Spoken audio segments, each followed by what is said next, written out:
Hey everybody, welcome to the post-2024 election recap. And we've got a winner. It's Donald Trump. He has pulled off an unreal comeback and been elected to a second non-consecutive term. There's so much data out there. Tons of it is still coming in. I'm going to do a quick reaction and then show you what's going on in some of the major races. We did a 9.5-hour stream last night, so I'm really burnt out. I've got a lot of stuff to look through and a lot of stuff to take care of. So we're going to look through it all over the next few weeks and months. But let's go through this for a few minutes. Here's the headline from Reuters: Donald Trump elected U.S. president in stunning comeback. I'll scroll down here. I'll give you a few thoughts. First of all, I did predict Trump would win it. I thought it would be a little bit more narrow than it was. So in one sense, it's a good thing that it wasn't an absolute nail biter. It looks like Harris has pretty much already conceded, so the transition should be smooth. Now let me give you a few thoughts of what I think each side might be thinking and what I think they should think. We'll go through my prediction in a future video, but I did get the overall result right. Of course, some of the margins are not correct, and I got a couple of states wrong, Michigan and Nevada. But ultimately, I did think that Harris would be a little bit weaker in the Rust Belt. Looks like she might have been actually weaker pretty much almost everywhere. But Republicans are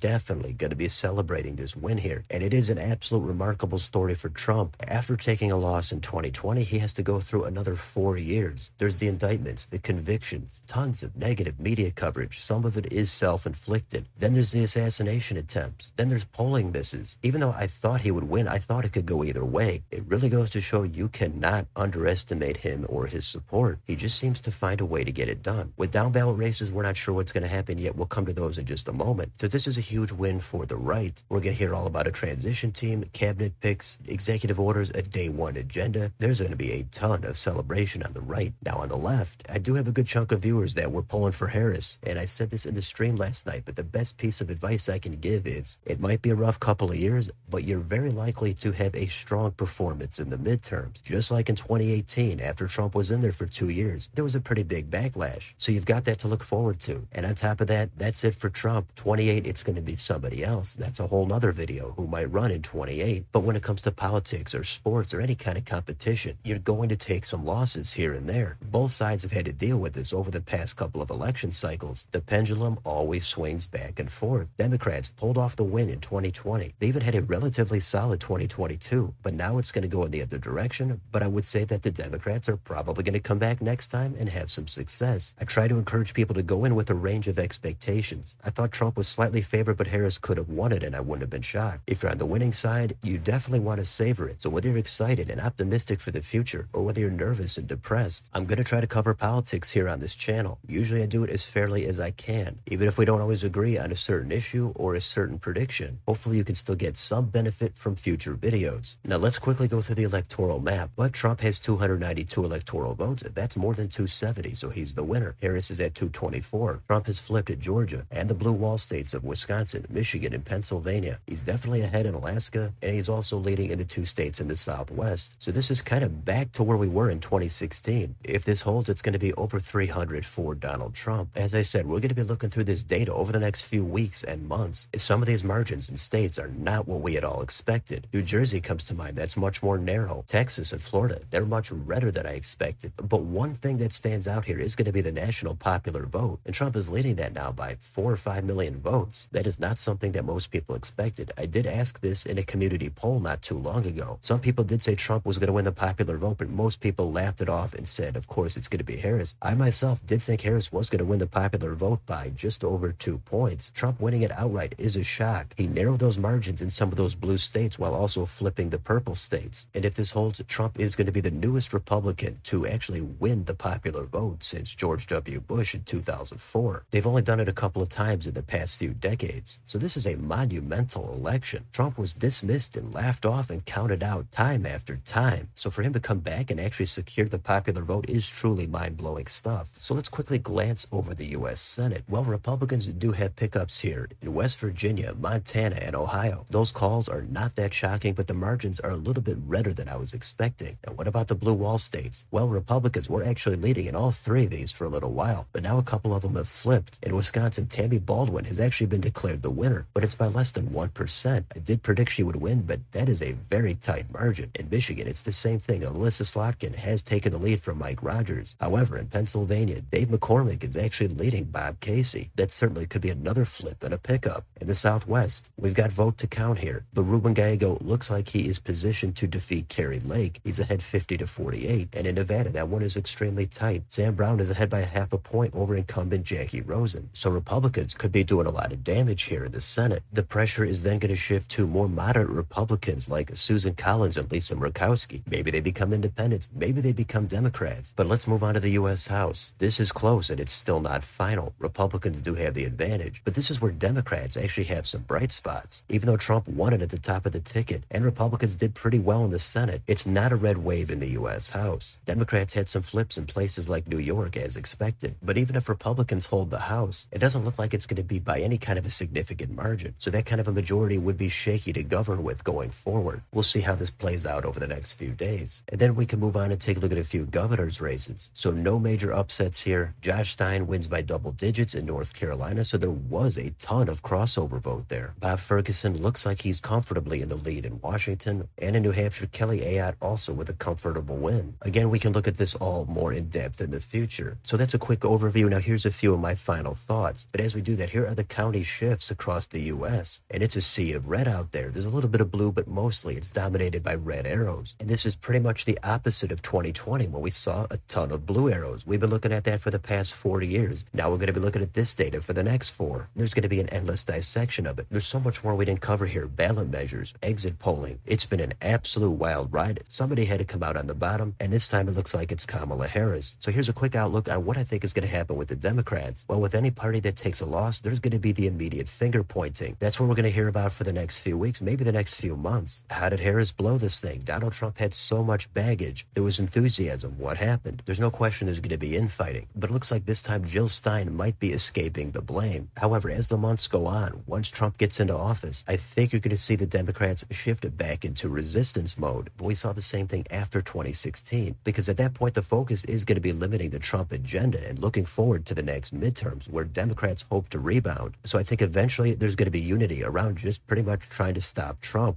I'm pretty sure most of the media is going to have intense scrutiny for anything Trump does. We saw that last time. And maybe he goes too far in some things, and maybe he runs into some more scandals. But on his key issue of immigration, even though that's an issue that favors Trump now, I think there's bound to be a story that could come up that can change sympathies on that topic. Maybe it's anecdotal. Maybe it's not very widespread. But let's say somebody gets deported, and maybe it's not somebody that's high on the priority list. That could get blown up by the media, and Democrats are probably going to swoop in and say that Trump is way too hard on immigration, and the momentum could change on that topic. That's kind of what I tend to see happening. Democrats will regain their motivation, and they're likely to have success in the upcoming midterms, as well as for president in 2028. For the Trump side, he's got to fill his cabinet. He's going to put out executive orders. His trials are pretty much done, and I think a lot of focus might actually shift to a name like Clarence Thomas on the Supreme Court, maybe even Samuel Alito. Those are the two strong conservatives, and they're kind of getting up there in age. They might retire, Trump might replace them. Then Democrats are going to come back and talk about expanding the court in the next midterm or the next election. I think that's not too far-fetched. And as for the current administration, Biden could always do something crazy like resign and have Harris become president anyway for a couple of weeks. But short of that, Biden is on his way out. He's going to list last-minute pardons and executive orders. As for Harris, I don't know what she's going to do from here. I do think she's a damaged candidate. She could run in 28, that's possible, but I don't think she would get too far. Her best bet, if she's looking to stay in politics, might be to run for governor of California in a couple of years to succeed Gavin Newsom. So that's a bit of my reaction, a quick recap, and some of my outlook. I'm extremely busy here. I wanted to put out a video just to give you some of my thoughts. We're going to try to put out videos every day still. There's going to be so much here to analyze. It's never going to get old. I appreciate everybody that has supported the channel over the last couple of years, but let me know in the comments, what is your reaction to this result? Are you excited for Trump coming back into the White House, or are you totally demoralized? What do you think about any of the data you've seen so far? Any thoughts on my reaction? Let me know down below on your way out. Don't forget to like, share, and subscribe and join if you'd like to help support the channel. Thanks for watching, and I'll see you next time.